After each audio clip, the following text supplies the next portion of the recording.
결혼은 하지 않고 아이에 대한 아빠로서의 책임을 다하겠다. 이게 뭐냐라는 거죠, 사람들이. 정말 팽팽하게 의견이 갈리더라고요. 사랑 없는 결혼을 하느니 차라리 결혼을 안 하고 양육비 잘 주는 게 낫다라는 사람도 있고,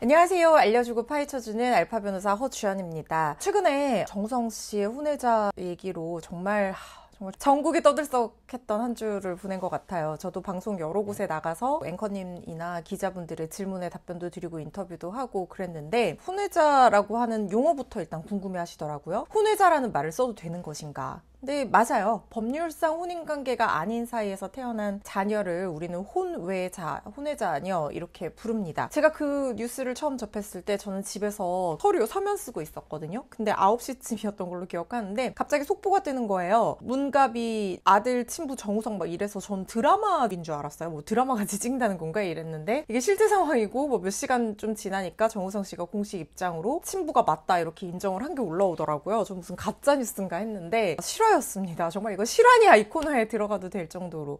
뭐 여기서 그 이후에 정우성 씨가 뭐 여러 가지 뭐 사실혼 관계의 배우자가 있었다는 얘기나 뭐 DM으로 많은 여성분들에게 플러팅을 했다는 거나 이런 것들은 확인되지 않았기 때문에 오늘 영상의 본질과도 조금 벗어나 있는 부분이기 때문에 제가 그 얘기는 안 할게요. 근데 정우성 씨가 그동안 보여줘온 이미지가 한 여자만 지고지순하게 사랑할 것 같고 되게 가정적이고 따뜻하고 젠틀하고 이런 이미지였잖아요. 저도 그래서 정우성 배우를 물론 아주 멋진 외모기도 하지만 그런 이미지 때문에 굉장히 또 더 좋게 봤던 것도 있고, 그러다 보니까 많은 분들이 저랑 비슷한 생각을 했던 것 같아요. 그런데 결혼은 하지 않고 아이에 대한 아빠로서의 책임을 다하겠다. 이게 뭐냐라는 거죠, 사람들이. 정말 팽팽하게 의견이 갈리더라고요. 사랑 없는 결혼을 하느니 차라리 결혼을 안 하고 양육비 잘 주는 게 낫다라는 사람도 있고, 아빠의 도리라는 게 과연 돈만으로 해결되는 거냐, 같이 육아하고 아이에게 뭐 정서적 유대를 쌓고 이래야 되는 것 아니냐, 뭐 이런 얘기들도 많이들 하시더라고요. 둘 다 맞는 얘기죠. 근데 그런 생각은 합니다. 제가 실제적으로 속도 위반해가지고 아이가 생겨서 결혼하는 부부들이 이혼하러 오는 사례들을 보거든요. 보통 이렇게 아이가 클 때까지 이렇게 관계가 유대가 쌓이면 또 그나마 괜찮은데, 그렇게 이제 사랑 없는 사이에서 뭐 하룻밤 뭐 실수로 아이가 생겨서 결혼을 했다가 아이가 어릴 때 이혼을 하게 되는 사례들도 많이 보고, 그렇게 이혼하고 나서 양육비를 주지 않는 이런 사례들도 많이 보기 때문에 저는 반드시 결혼을 해야 되냐, 이 부분에 있어서는 두 사람의 선택이 제일 중요하다고 생각해요. 왜냐하면 당사자 관계는 그 감정선이나 이런 거, 문가비 씨가 아이를 임신하게 된 과정 이런 것들은 많은 얘기들이 나오고 있지만 당사자들이 지금 입을 닫고 있는 상황이기 때문에 양측 다 최선의 선택을 했을 거라고 믿어요. 그런데 그런 건 있죠. 법적인 책임이라도 져주어서 다행이고, 양육비 안 주는 배드 마더 배드 파더들도 너무 많으니까. 그렇지만 그게 마치 굉장히 칭찬받을 일인 것처럼 하는 거는 저는 조금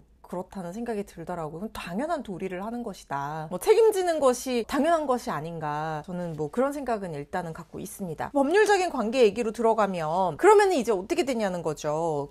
내 아들이 맞습니다라고 기사로 언론에다가 얘기하는 것 말고 법률적으로는 인지신고라는 것을 했을 가능성이 상당히 높다고 보고 있어요. 인지신고라는 거는 뭐냐면 이 아이가 내 친자가 맞다라는 것을 아빠가 인정을 하는 거예요. 그렇다는 것은 무슨 얘기냐. 친부로서의 법적인 책임, 양육, 면접, 교섭, 그리고 나중에의 상속 문제까지 모두 다 인정을 하겠다라는 뜻입니다. 엄마는 태어나는 순간 당연히 모자관계가 있기 때문에 그 모자관계를 뭐 인지할 필요는 없지만 이 아이의 친부가 누군지는 확실하지 않을 수 있잖아요. 그래서 혼외자 같은 경우에는 아버지가 인지를 안 해주는 경우도 있어요. 자발적으로 인지를 하는 것, 인지신고 같은 것들을 하거나 아니면 아빠가 대신 출생신고를 하면 그건 인지랑 똑같은 효력으로 봐주거든요. 그런 경우에는 당연히 이제 법률상 친자관계가 자연스럽게 만들어지는 거지만, 이게 자발적으로 인지를 안 해주는 경우에는 인지 청구 소송을 통해서 뭐 유전자 검사나 이런 걸 통해 가지고 법률상 친자관계를 인정을 받게 됩니다. 그럼 얘의 성이 뭐냐, 문씨냐 정씨냐, 이걸 되게 고민을 하시던데, 가족관계 등록부에요 뭐 인지를 했다고 하더라도 원칙적으로는 아버지의 성과 본 정씨가 아마 초계정씨인가 그런 걸로 알고 있는데, 정씨가 되는 게 맞아요. 초계정씨가 되는 게 원칙인데, 문가비 씨와 정우성 씨가 협의를 해서 엄마의 성과 본을 따르겠다라고 하면 그렇게 할 수도 있어요. 그래서 이 아이가 문씨인지 정씨인지는 우리가 확인을 할 수가 없는 상황이다, 그렇게 생각을 하시면 될 것 같고, 그 다음에 이제 양육비 많이 물어보시더라고요. 양육비는 우리가 자녀의 나이 나이, 부모의 경제 수준, 자녀가 몇 명 있는지, 그 다음에 자녀의 특별한 어떤 여러 가지 양육 환경 이런 것들을 종합적으로 고려해서 아이에게 가장 도움이 되는 방향으로 결정을 하게 돼요. 원칙적으로는 부모가 협의를 해야 되지만 협의가 안 되면 결국에는 재판에 가서 법원에 가서 양육비에 대해서 다툼을 통해서 판단을 받게 되는 과정을 거치게 되죠. 정우성 씨 재산이 뭐 1천억 가까이 된다는 이제 추정이 나오는데 우리 양육비 산정 기준표가 일흥의 참고 기준이 될 수가 있거든요. 법원에서 정해놓은 기준표인데 그 기준표의 소득 구간은 제가 알기로 1,200만 원이 최대예요. 그러면은 1,200만 원을 월소득, 이거 뭐 이자라든가 뭐 급여 소득 뭐 다 합산한 거예요. 인센티브 이런 거 다 합산한 거예요. 근데 정우성 씨는 월 1,200은 당연히 넘게 벌 거 아니에요. 그런데 이 1,200 최대 구간에서 나이가 가장 많은 경우에 받을 수 있는 게 288만 원인가 뭐 그렇게 되어 있거든요. 그러니까 거의 뭐 300만 원 정도가 되는 거죠. 그래서 언론 기사에 300이 최대 구간이다, 최대치다 이렇게 얘기가 나오지만 이게 법적인 구속력이 있는 것은 아니기 때문에 양측의 협의라든가 정우성 씨의 재산 상황, 문가비 씨의 경제 상황 이런 것들에 따라서 훨씬 높게 책정될 가능성이 저는 굉장히 높다고 보고 있습니다. 물론 이게 재판상 갔을 때 얘기인데 정우성 씨는 연예인이고 보통 이런 경우에는 양육비 때문에 소송을 한다 막 이렇게 되면은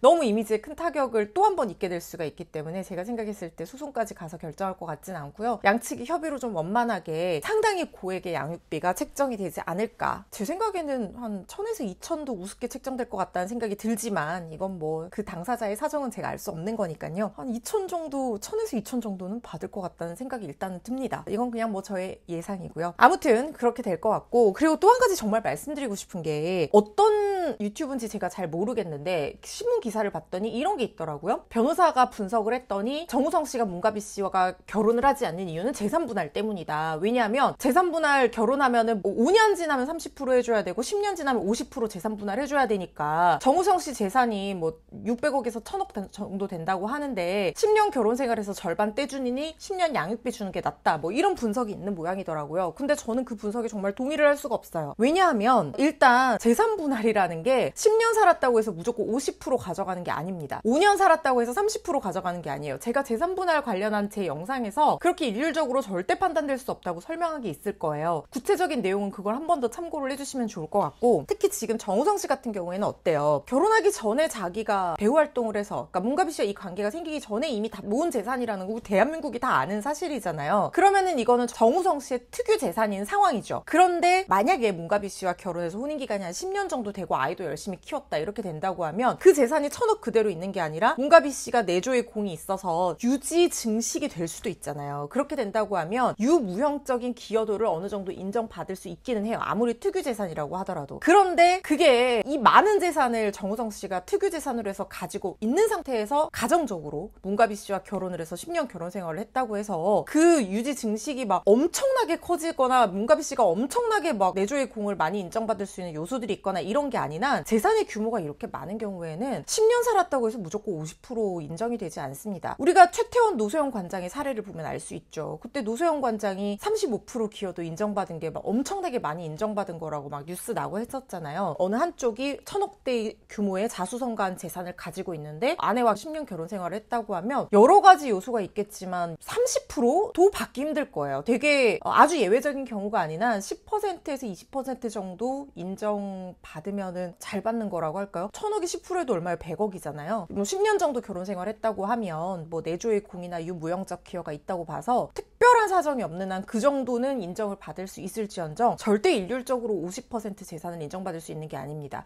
거기다 지금 정우성 씨의 나이가 51세잖아요. 10년 결혼 생활하면 61세예요. 그러면 아이가 아니 그렇잖아요. 우리가 기대 여명이 80세, 90세 물론 100세 넘게까지 장수하면 좋겠지만 어차피 지금 정우성 씨가 다른 친자가 있거나 다른 법률상 배우자가 새롭게 생기지 않는 이상 이 지금 태어난 혼외자가 100% 상속권을 갖게 되는 유일한 상속인이란 말이에요. 지금 이 상황에서는. 그러면 정우성 씨 입장에서는 결혼해서 뭐 이혼한다고 해서 재산 분할 떼주고 남은 재산 다 어차피 그 혼외자한테 가는 건데 굳이 그걸 구별해서 생각할 필요가 있을까요? 그래서 정우성 씨는 왜 결혼을 안 했는지는 알 수 없지만 재산 분할이 두려워서 결혼을 안 한 것은 절대로 아니고 50%까지 10년 결혼 생활한다고 일률적으로 재산 분할 받을 수 있는 건 아니다. 이렇게 설명을 드리고 싶어요. 그거 보시고 의뢰인들이 전화가 왔어요. 변호사님, 만약에 문가비 씨랑 정우성 씨랑 결혼하면 뭐 10년 살면 50% 받을 수 있다고 하는데 저는 왜 50% 안 된다고 하시는 거예요? 거예요. 남편분 재산이 엄청 많은 자수성가한 사업가인데 저희 의뢰인은 아내분이시거든요. 근데 제가 50% 못 받을 거라고 했더니 이제 전화 와서 물어보신 분이 있더라고요. 그래서 제가